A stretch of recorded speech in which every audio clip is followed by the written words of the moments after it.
اللهم صل وسلم وبارك على حبيبك سيدنا محمد وآله وصحبه أجمعين.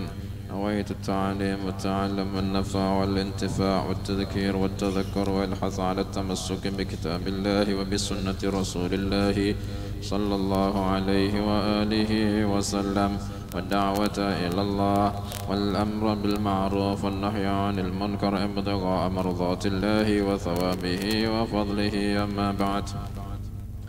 Alhamdulillah, masih di bulan Rajab Tabarruk kita kaji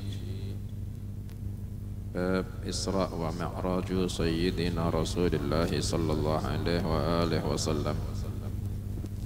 Kemarin kisah sampai ke masuknya Nabi sallallahu alaihi wasallam ke dalam Al-Masjidul Aqsa. Itu ketika perjalanan Isra. Selama perjalanan kemarin ada yang kurang ya. Tempat pemberhentiannya Nabi sallallahu alaihi wasallam ketika berangkat Isra itu kemarin Al-Fakir menerangkan dari Masjidil Haram, kemudian pemberhentian yang pertama itu ke tempat yang banyak pohon kurmanya. Nah, itu awal. Kemarin belum Al-Fakir sebut. Yang pertama kali tempat berhenti itu di tempat yang banyak pohon kurma. Kemudian Nabi sallallahu alaihi wasallam diperintah, ya Muhammad inzil, wahai Muhammad turunlah. Akhirnya turun, kemudian sholat. Kemudian naik melanjutkan perjalanan, ditanya, ya Muhammad, tahu kau tadi sholat di mana? Tidak tahu ya Jibril. Itu adalah Thayyibah wa ilaihal muhajarah. Itu adalah tanah Thayyibah dan nanti kau hijrahnya ke situ. Itu yang pertama. Kemudian yang kedua di Madian, di pohon yang dulu dibuat berteduh Nabi Musa alaihi salam. Kemudian yang ketiga di atas Gunung Tur, tempat Nabi Musa alaihi salam menerima Taurat. Kemudian berhenti yang keempat di lembah, namanya lembah itu Bait Lahem atau Bethlehem, itu nama lembah itu. Itu disuruh sholat di situ, itu adalah tempat lahirnya Nabi Isa alaihi salam. Kemudian melanjutkan perjalanan, sampai masuk ke kota Al-Quds. Jangan kalian menyebut itu kota Yerusalem, jangan. Kotanya itu namanya Al-Quds di Palestina. Penamaan Yerusalem itu penamaan orang Israel. Nah, namanya itu kalau kita mengikuti nama Al-Quds, tanah yang disucikan. Ketika mau masuk ke Al-Quds, itu Nabi Rasulullah sallallahu alaihi wasallam melewati tebing atau tempat atau pegunungan kemerah-merahan warnanya. Itu dilewati sama Nabi sallallahu alaihi wasallam sebelum masuk kota Al-Quds. Nabi sallallahu alaihi wasallam melihat kuburnya Nabi Musa alaihi salam. Diceritake itu sama sahabah, marartu lailata usriya bi ala Musa wa huwa qa'imun yusalli fi qabrih law kuntum hunaka la araitukum. Saya ketika malam Isra melewati kuburnya Nabi Musa dan saya melihat Nabi Musa itu sholat di dalam alam kuburnya. Dan kalau kalian ada di situ sama saya, niscaya kalian tak tunjukkan di mana makamnya Nabi Musa. Kesibukannya para nabi, kesibukannya Nabi Musa sampai di dalam kubur itu apa?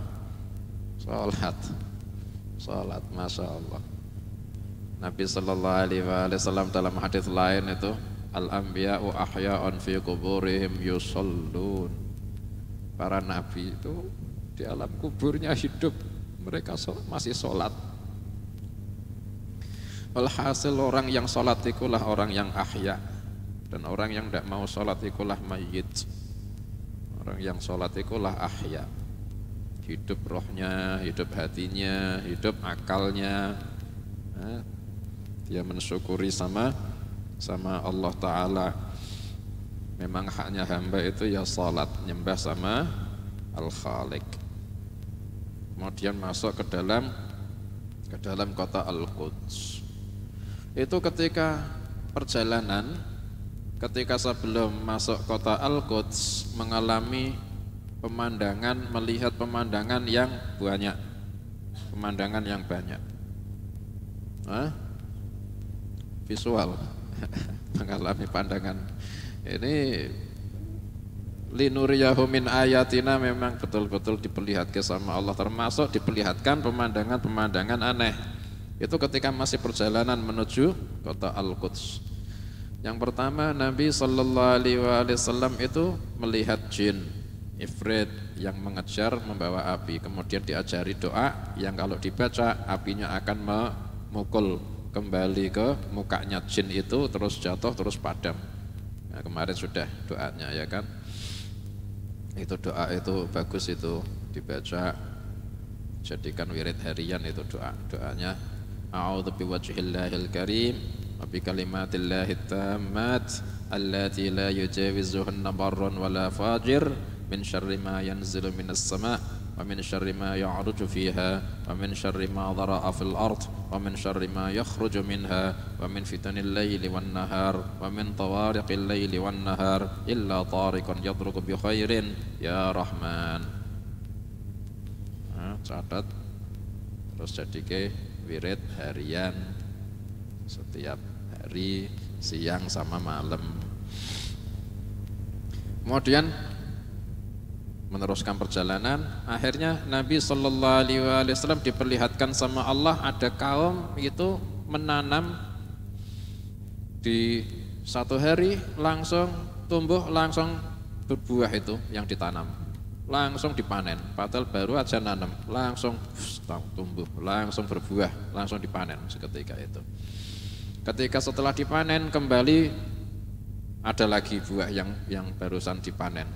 Diambil langsung keluar lagi buahnya. Masya Allah. Nabi sallallahu alaihi wasallam takjub, tanya, ya Jibril, ma hadza, apa ini ya Jibril? Dijawab sama Jibril, itu adalah para mujahiduna fi sabilillah ta'ala, orang yang jihad fi sabilillah ta'ala. Kalau kalian kepingin memudahkan faham, ya orang yang perang, jihad fi sabilillah.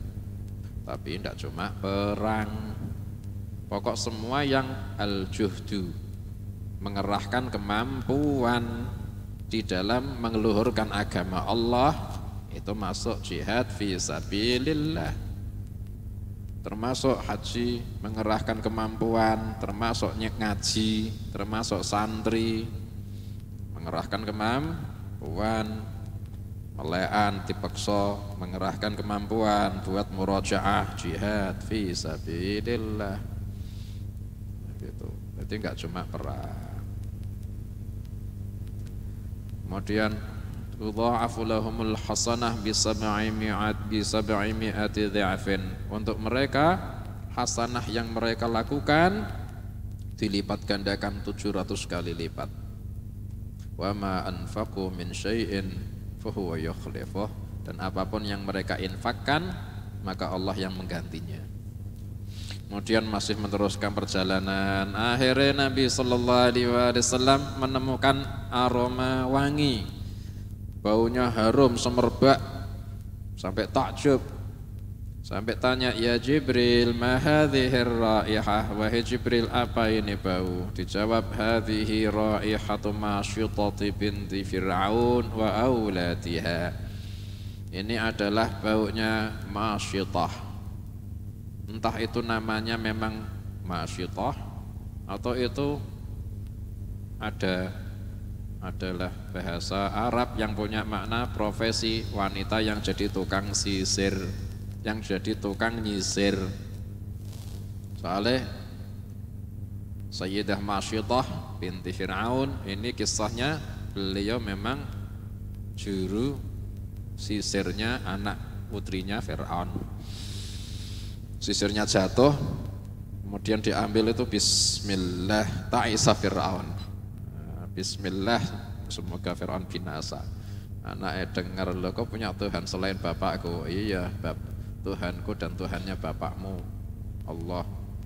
Tak lapor ke bapakku ya, iya lapor ke. Akhirnya dihukum, disuruh murtad, tidak mau. Kemudian diancam, kau kalau tidak mau menyembah saya, kau sama semua keluargamu tak bunuh semua, dibakar di minyak yang dipanaskan, termasuk anak-anakmu. Tidak apa-apa, yang penting saya tidak akan mau kafir sama Allah. Akhirnya ketika suaminya dijebur ke, anaknya yang besar dijebur ke minyak mendidih ini, dilihat sama Masitah. Kemudian ketika Masitah ini giliran mau dijebur ke, ini kasihan sama anaknya yang masih digendong ini. Ini anak, ya Allah, namanya ibu ya, gak tegel. Akhirnya anaknya yang masih digendong ini ngomong, padahal masih bayi, ya ummah, wahai ibuku, la tataqa'asi fa innaki 'alal haq, janganlah kau mundur, kau di atas kebenaran. Akhirnya mantep, ibunya sama anaknya disyukurki, akhirnya syahid. Itu bau harum, itu baunya Sayyidah Masitah alaihassalam. Itu termasuk Alu Fir'aun itu, tapi Alu Fir'aun yang iman sama Allah. Jadi Alu Fir'aun yang iman sama Allah itu Asiyah, istrinya Fir'aun. Ini Alu Fir'aun tapi mukminah. Ada lagi rajulun yaktumu imanahu, satu orang lelaki yang menyimpan atau menyembunyikan imannya, tapi masih menjadi Alu Fir'aun tapi iman sama Nabi Musa, termasuk ini Masitah. Kemudian setelah melewati bau harum, diceritani sama malaikat Jibril itu baunya Masitah. Kemudian melanjutkan perjalanan, melihat lagi ada pemandangan kaum ini yang kepalanya ini dipecah sama batu besar. Jadi kaum ini dilempar kepalanya sama batu besar sampai pecah. Bayangkan aja, Masya Allah. Itu setiap pecah akhirnya kembali lagi, terus dilempar lagi, pecah lagi, ya jerit-jerit kesakitan, terus dikembalikan lagi, dia pecah lagi sama batu besar lagi. Pemandangan itu takjub, Nabi Sallallahu Alaihi Wasallam mengerikan itu. Ya Jibril, man haula, siapa mereka itu? Dijawab sama Jibril, haula illadzina tatathaqalu ru'usuhum 'anis shalah al-maktubah. Mereka itu adalah orang-orang yang kepalanya itu berat sehingga meninggalkan sholat yang difardukan. Mungkin kepalanya berat ini mungkin ketika tidur tidak mau bangun, rasa-rasen. Akhirnya ketika tidur itu sampai meninggalkan sholat. Padahal mestinya sudah bangun tapi kepalanya berat. Atau mungkin kepalanya berat sehingga meninggalkan sholat, mungkin berat melakukan sholat, soalnya sholat itu harus mengorbankan pekerjaan, harus mengorbankan apa istilah kata kesenangan. Di tengah-tengahnya senang ada waktunya sholat, sebelum keluar waktu harus sholat, ya akhirnya sholat. Itu yang mereka orang yang kepalanya berat sehingga meninggalkan sholat. Itu hukumannya kayak gitu itu. Na'udzubillah min dzalik. Rabbi ja'alni muqimas salati wa min dzurriyyati rabbana wa taqabbal du'a. Kemudian melanjutkan perjalanan, akhirnya melihat pemandangan lagi. Ada satu kaum itu di bagian depannya itu ada kain, satu kain yang sedikit ya, itu untuk menutupi kubul sama duburnya. Jadi ada kaum yang punya kain ini dua, satu dipegang tangan kanan, satu dipegang tangan kiri, yang satu buat menutupi kubul farji depan, yang satu buat menutupi dubur farji yang belakang. Selainnya itu tidak ada penutupnya. Kaum itu jalan seperti jalannya onta atau kambing, dan kemudian makan dari ad-dhari'. Dhari' ini tanaman yang ada durinya, tanaman yang sangat kasar, yang binatang aja tidak mau makan. Itu di dunia sudah ada tanaman di Arab sana itu kasare Masya Allah sampai binatang itu tidak mau makan, apalagi manusia. Itu di neraka juga ada, ya lebih kasar daripada yang di dunia. Namanya dhari'. La yusminu wa la yughni min ju'. Dan juga makan zakum. Apa itu zakum? Zakum ini tanaman yang sangat pahit. Nah, ini wakilah tidak ada di dunia. Itu tanaman neraka, naudzubillah. Kemudian juga memakan baranya neraka jahanam dan batu-batuan jahanam. Itu yang jadi makanannya. Ditanya, ya Jibril, siapa mereka? Dijawab, haula'il ladzina la yu'adduna shadaqati amwalihim. Mereka itu orang yang tidak mau membayarkan sedekah hartanya mereka. Mereka itu orang yang tidak mau menyedekahkan sedekah zakat mereka. Wa ma zalamahumullahu syai'a, dan Allah tidak menzalimi mereka sedikit pun. Kemudian melanjutkan perjalanan, thumma ata ala qaumin, kemudian mendatangi kaum lagi. Di depan mereka ada daging yang matang di satu wadah, enak. Dan ada daging yang lainnya ini mentah, busuk di wadah yang lain. Terus orang-orang ini malah berebutan kumpulnya di daging yang busuk. Daging yang matang enak ini tidak ada yang mendekati, tidak ada yang makan. Ini Nabi SAW lihat itu, tanya, ya Jibril, itu apa itu? Dijawab sama Jibril, hadzal rajulu min ummatik takunu indahul mar'atul halalut thayyibah fayati imra'atan khabithah fayabitu indaha hatta yusbih. Ini adalah laki-laki dari umatmu yang dia punya istri yang halal, yang thayyibah, baik, tapi dia mendatangi perempuan yang lain yang keji, yang bukan halal.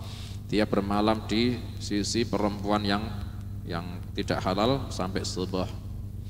Dan juga perempuan yang dia itu punya suami yang halal, yang thayyib, tapi malah meninggalkan suaminya dan mendatangi laki-laki lain yang keji, yang bukan halal, dan bermalam bersama laki-laki lain sampai subuh, berselingkuh. Nah. Kemudian terus lanjut perjalanan sampai ada Nabi SAW melewati kayu. Kayunya ini di jalan. Jadi ada jalan ini, ada kayu yang nyimpang. Ini semua orang yang lewat situ pasti bajunya ini kecekrek, tidak ada yang selamat. Semua yang lewat situ kelihatan mesti kecekrek, tidak ada yang selamat. Nabi SAW tanya, ma hadza ya Jibril, ini apa ya Jibril? Dijawab, hadza mathalu aqwamin min ummatik yaq'uduna 'ala at-tariqi fayaqta'unahu. Ini adalah permisalan dari kaum-kaum umatmu, mereka duduk di jalan dan mereka membegal jalan. Kalau ada orang mau lewat, keamanan. Nah, gitu. Itu tidak keamanan, itu malah tidak aman malah ya. Apa nih istilahnya? Ya memang preman ya, begal termasuk. Pajak jalan dipajak ya. Jalan aja kan gitu. Kemudian membaca wala taq'udu bikulli siratin tu'iduna wa tasudduna 'an sabilillah. Dan janganlah kalian duduk di setiap jalan, kalian mengancam dan kalian menghalangi dari jalannya Allah.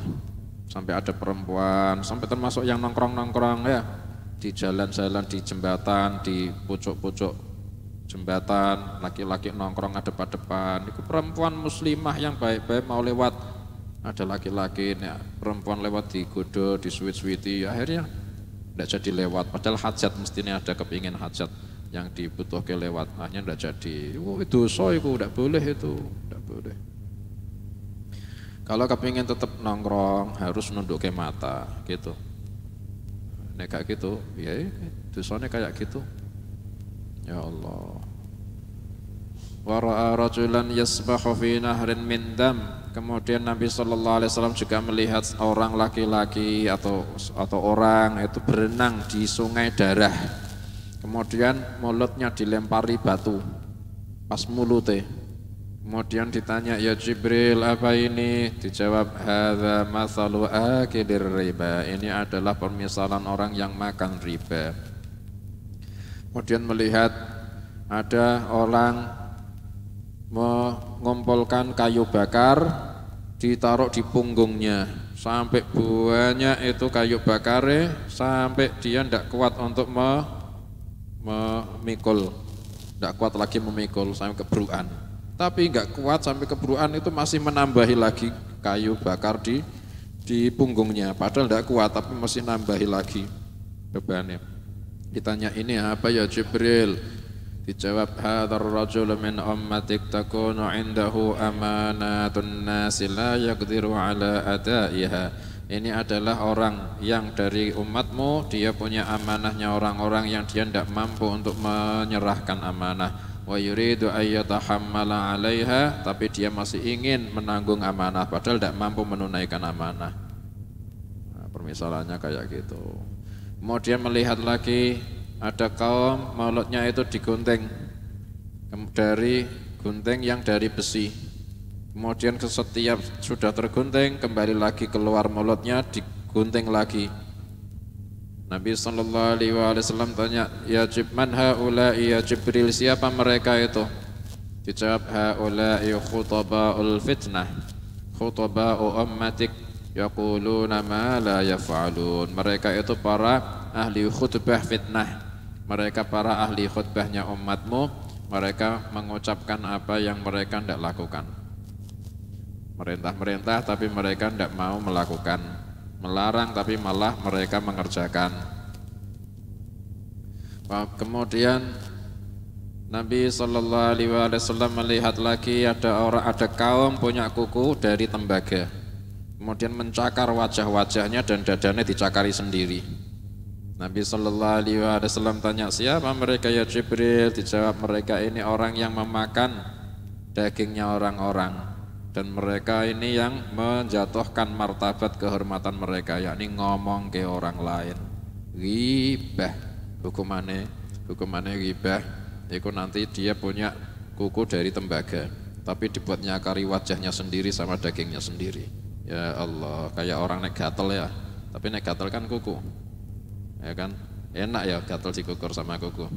Ini kukunya ini nyakari wajah sama dadane dari tembaga. Iya, enggak ngukur ini sampai luka. Itu hukumannya orang yang ghibah. Ya Allah, makanya setiap baca sholat penting itu baca astaghfirullahaladzim li wa li walidayya wa li jami'i masyayikhina wa li dzawil huquqil wajibati alaina. Kita juga niatkan, ya Allah mohon ampuni orang yang mereka punya hak yang wajib kami berikan. Kita maksudkan yaitu orang yang pernah kita omong kelek, orang yang pernah kita hina, orang yang pernah kita ghibah. Ya ampunilah mereka ya Allah. Kafarahnya soalnya itu. Kita ngomong ke orang kan ya enggak ping-pingan ya. Istighfarnya cuma 3 kali ya. Ya mestinya ya kebangetan. Ghibahnya enggak 3 kali kok, istighfarnya buat orang yang dighibah cuma 3 kali. Jam-jaman ghibah.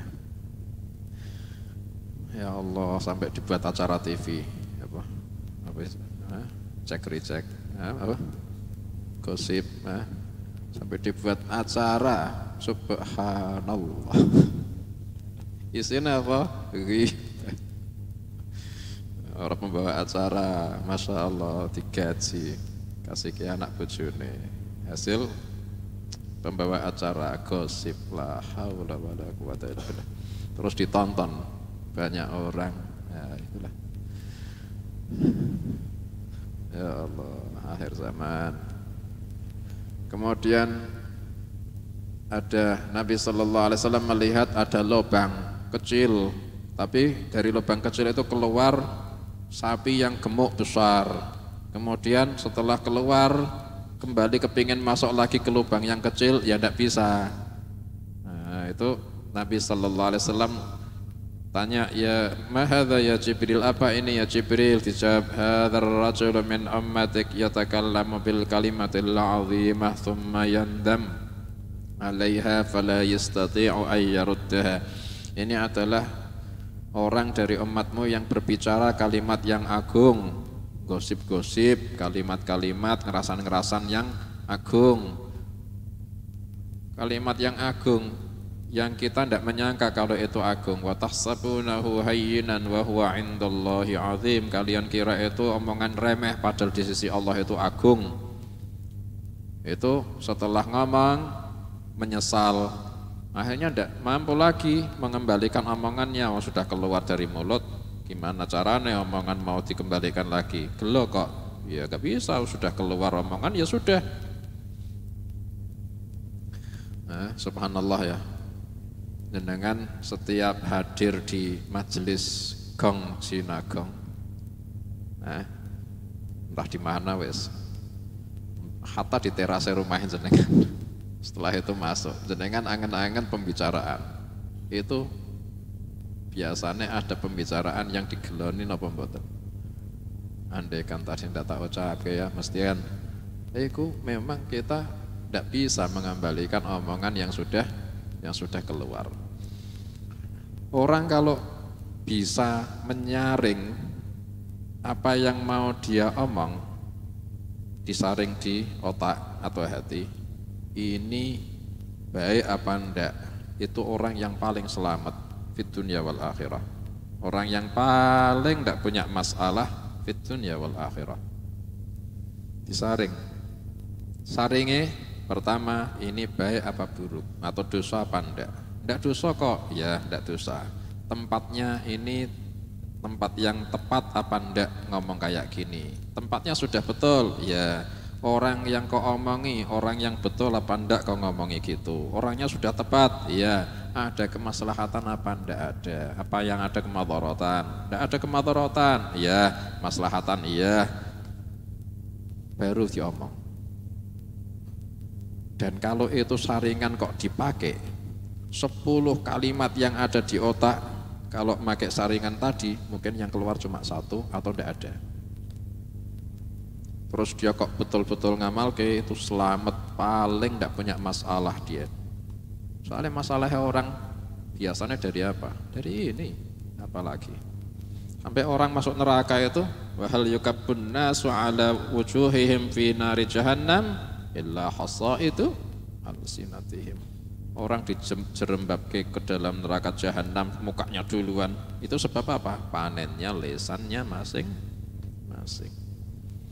Ya Latif. Kemudian Nabi SAW mendatangi lembah.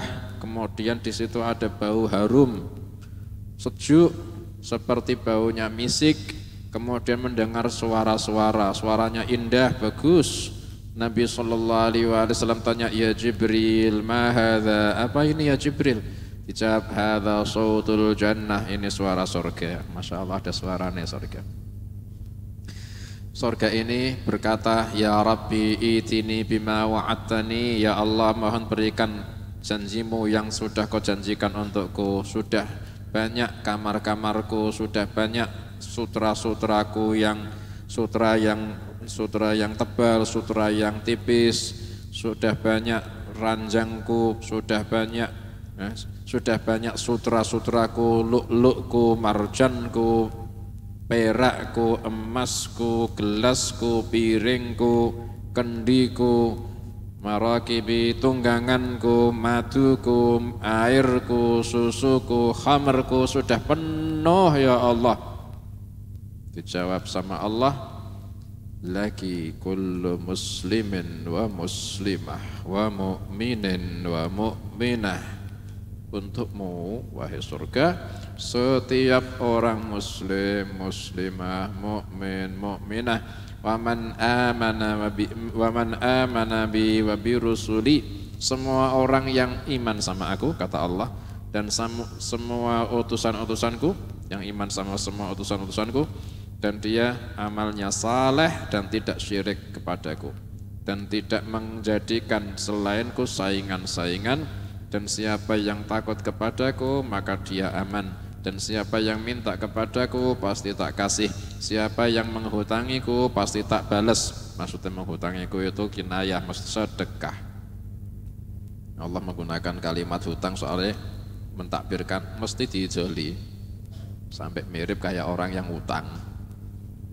Dan siapa yang tawakal kepadaku akan tak cukupi. Inni anallahu la ilaha illa ana la ukhliful mi'ad. Sesungguhnya sayalah Allah, tidak ada Tuhan kecuali aku, dan saya tidak mengkhilafi janji.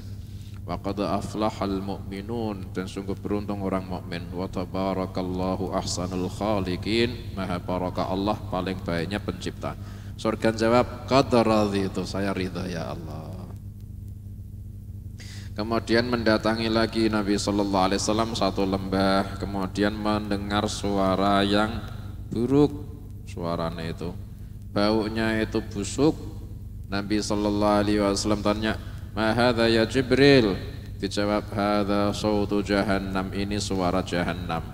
Suara jahannam ini ngomong, "Ya Rabbi, wahai Tuhanku, mohon berikanlah apa yang sudah kau janjikan untukku. Sudah banyak belenggu-belengguku, rantai-rantaiku, sairku, panas apiku, panas air panasku, tanaman dhari'ku, tanaman nanah yang keluar dari farjinya orang kafir atau farjinya pezina, itu namanya ghasak. Wah, dan siksaanku sudah penuh ya Allah, mana yang kau janjikan ya Allah? Ya Allah, dan sudah jauh jurangku, dan sudah sangat panas, dan sudah sangat panasku. Mohon berikan apa yang kau janjikan kepadaku ya Allah. Na'udzubillah minan nar. Allah Ta'ala jawab, laki kullu musyrikin wa musyrikah wa kafirin wa kafirah wa khabithin wa khabithah. Untukmu semua orang musyrik, musyrikah, kafir, kafirah, orang yang keji, dan khabithah, khabith dan khabithah, orang yang keji. Wa kullu jabbarin la yu'minu biyaumil hisab, semua orang penindas yang tidak iman sama hari hisab. Surga menjawab, qad raditu, saya ridha ya Allah. Surga ngomong, neraka juga ngomong, minta yang jadi orang yang akan tinggal di situ. Makanya ada satu hadis, orang yang setiap ba'dal maghrib dan setiap ba'da salat subuh dia itu minta perlindungan dari neraka, kutiba lahu jiwaron minan nar, maka dicatat buat dia terlindung dari neraka 7 kali. Prakteknya Allahumma ajirni minan nar atau Allahumma ajirna minan nar 7 kali. Kalau dibaca ba'dal maghrib kemudian dia meninggal di malam itu sudah tertulis kutiba lahu jiwaron minan nar, terjaga dari neraka. Kalau dia bacanya ba'da subuh kemudian meninggal di seharinya itu, dia sudah tercatat jiwaron minan nar, terjaga dari neraka. Kemudian ada hadis lain, siapa orang yang minta surga 7 kali ba'dal maghrib ba'da subuh, maka surga itu minta sama Allah, ya Allah, mohon fulan itu masukkan ke saya ya Allah surga. Prakteknya Allahumma inni as'alukal jannah atau Allahumma inna nas'alukal jannah 7 kali. Ya Allahumma ajirna minan nar 7 kali, Allahumma inna nas'alukal jannah 7 kali, ba'da salat subuh, ba'da salat maghrib.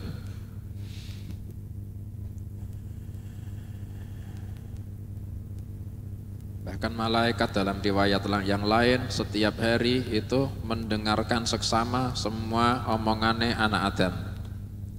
Satu persatu malaikat ini mendengarkan dengan seksama omongan yang keluar dari manusia. Kok ndak ada minta-minta surga, ndak ada minta-minta perlindungan dari neraka?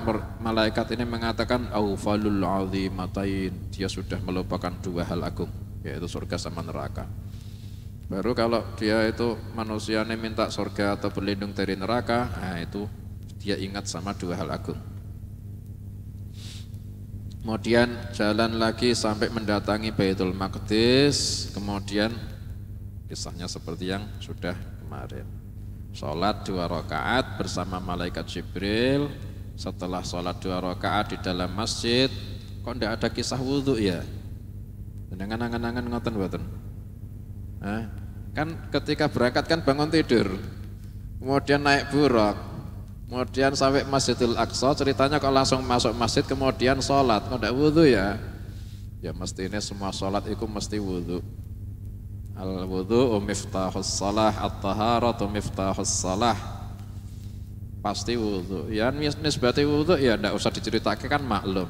Jenengan ketika mampir ke masjid ceritane saya ke masjid terus sholat, wudunya ceritane entah mboten.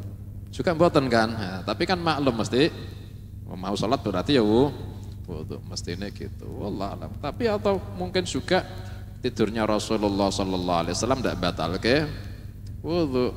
Kalau tidurnya kita batal wudu kita soalnya zawalul akal al-ainu wika usah.